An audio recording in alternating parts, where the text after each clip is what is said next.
What's up guys? In this tutorial, I will show you how to fix the problem when 5G is not working on your iPhone.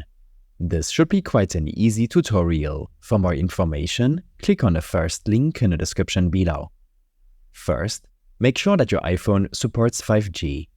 iPhone 12 and onwards should support 5G, except for iPhone SE 2. Every iPhone model since is 5G compatible. To enable 5G, navigate to your iOS settings. From there, tap on Mobile Data and then tap on your primary SIM card. Next, tap on Voice and Data to enable 5G on your device. Now, it's important to note that 5G might not be available in your region. To check this, visit the interactive Ookla 5G map, which tracks 5G rollouts in cities across the globe. You can find the link to this page in the description below.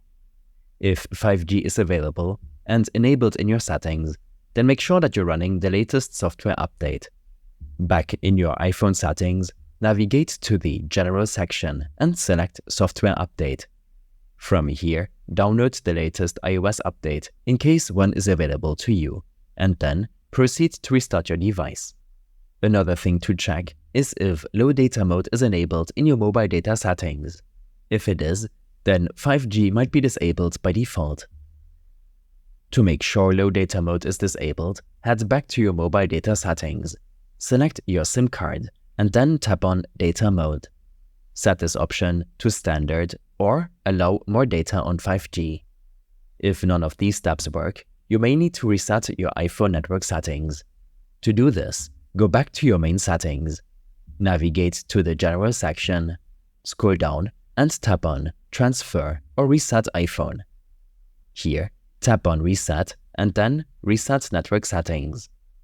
After resetting these settings, you'll be required to reconnect your device to your Wi-Fi network, and the 5G problem should be fixed. These steps and more information will be available in my extensive guide linked in the description below. I hope this helped you out. Leave a comment if you have any questions and see you in the next one.